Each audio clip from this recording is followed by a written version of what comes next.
Армысыздар, құрметті қонақтар, ұстаздар, оқушылар, бүгінгі айтулы күннің қатысушылары.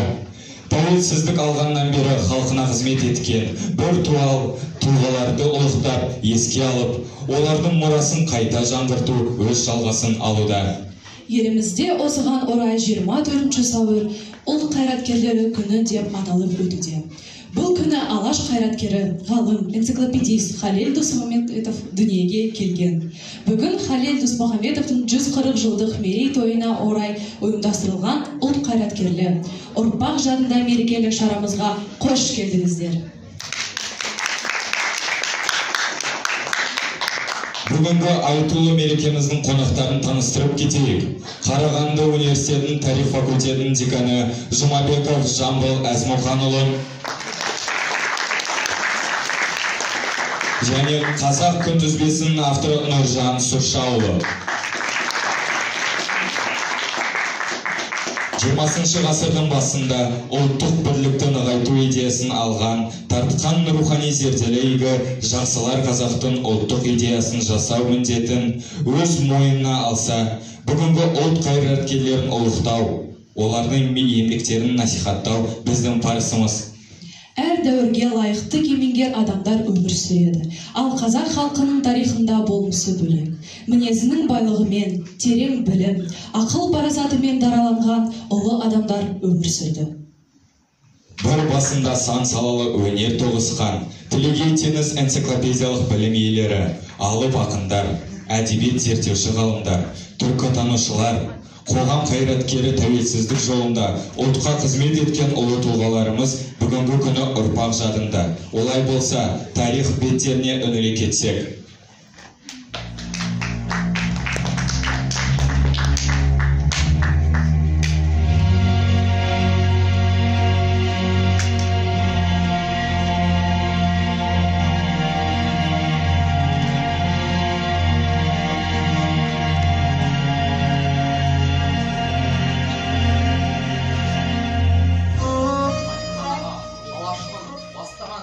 Жолда қалдыруға болмайды. Бізді күшпен таратса да, рухымызбен сана сезімізге тие алмайды. Алашқа шыққандар, күшіндіктерді адаспай адал істеңдер. Сендер адасаңдар, арттарынан алаш аңсады. Олардың обал сауабына сіздер жауап бересіздер. Білімді болуға оқу, бай болуға кәсіп, күшті болуға бірлік керек. Көзінді аш, оян қазақ көтер басты. Жер кетті дін ашаруа. Жер кетті дін ашаруа, қау-қарам бол. Қазағым енді жатуға жарамасты. Ұлтқа қызмет ету, білімнен емес, мінезден. Мінезді болыңдар, жер отан. Сол жер үшін әр қазақтың қанымен тер төгілген.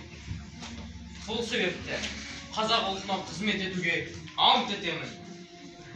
Ант етемін. Ант етемін. Ант етемін. Ант етемін.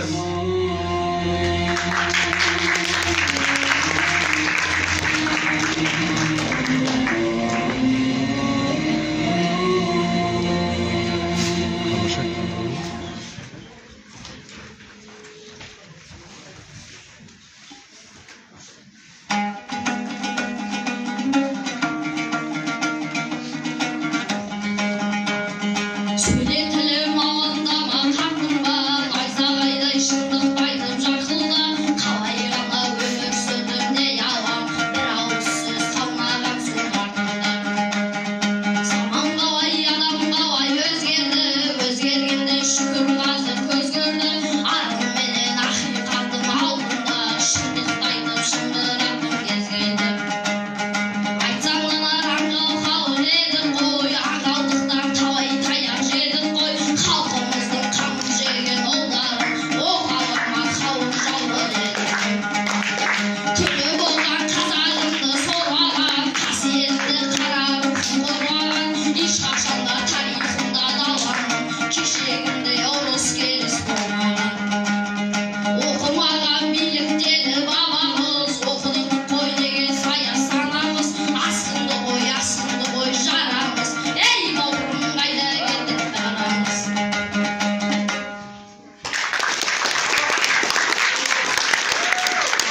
20 ғасырдың басындағы ұлт қайраткерлері ұлы миссия арқалаған топ болды. Ол қазақ идеясы елдік миссия.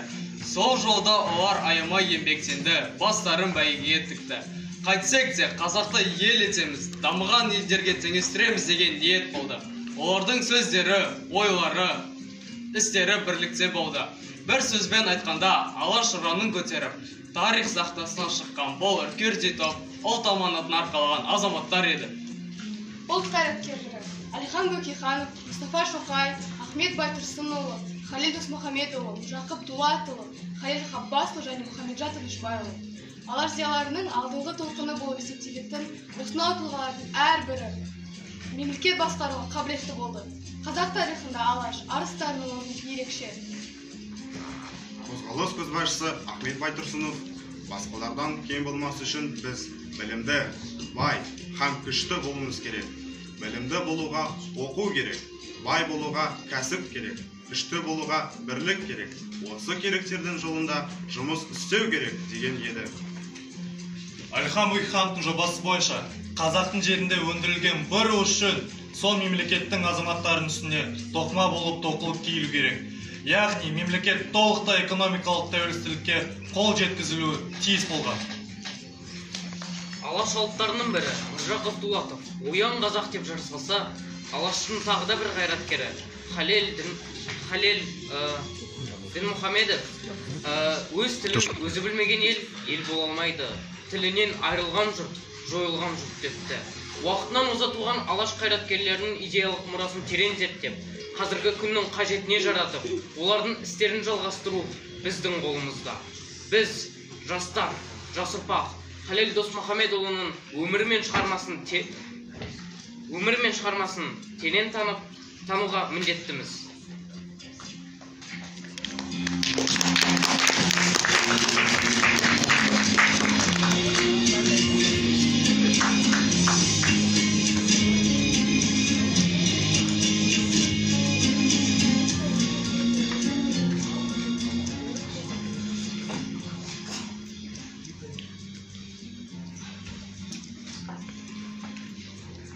Позвольте мне сегодня рассказать биографию нашего юбиляра, биографию Халела Досмухамедова.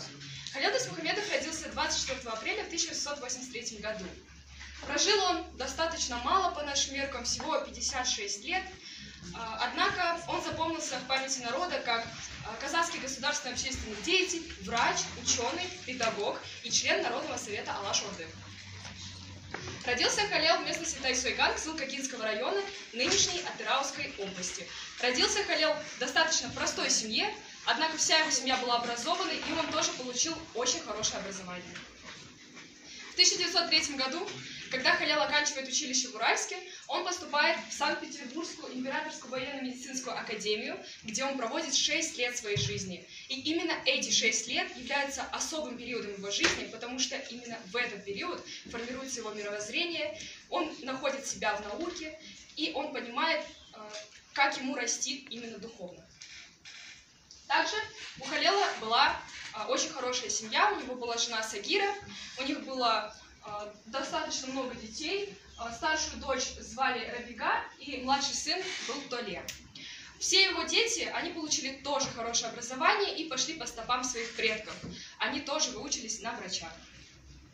Изучив биографию Халела Досмухамедова, нам удалось установить 3 основных вопроса, на которые мы бы хотели ответить в течение сегодняшнего выступления.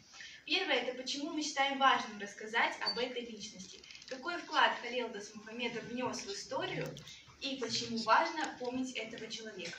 Начнем с того, что Халел Досмухамедов внес и правда огромный вклад в развитие казахского народа. Как сказалось ранее, он был врачом, и одной из его центральной деятельностей было помогать казахскому народу во время эпидемии чумы.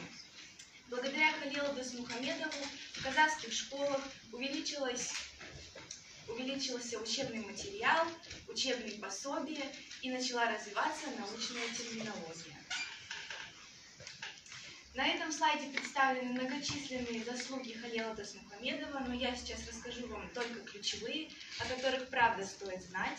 Халел Досмухамедов был младшим военным медиком в Пермской губернии, в Первом Уральском и Втором Туркестанском уезде. Он работал врачом в Темирском уезде и был автором таких произведений, как «Жануарлар», «Табихатану» и многие другие.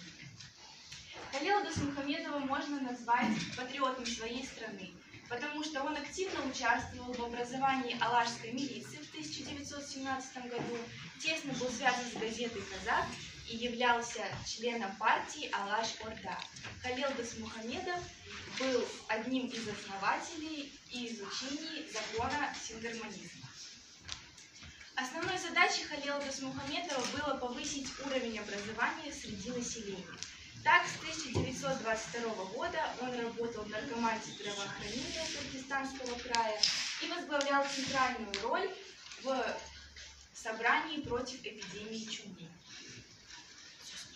Халил Досмухамедов, мимо него не прошли репрессии. Так, первое, что с ним случилось, его отправили в ссылку в Воронеж аж на 7 лет. Но он продолжал заниматься своей деятельностью и возглавлял центральную роль в Воронежском институте здравоохранения. Но в ночь на 26 июня 1938 года его вновь арестовали.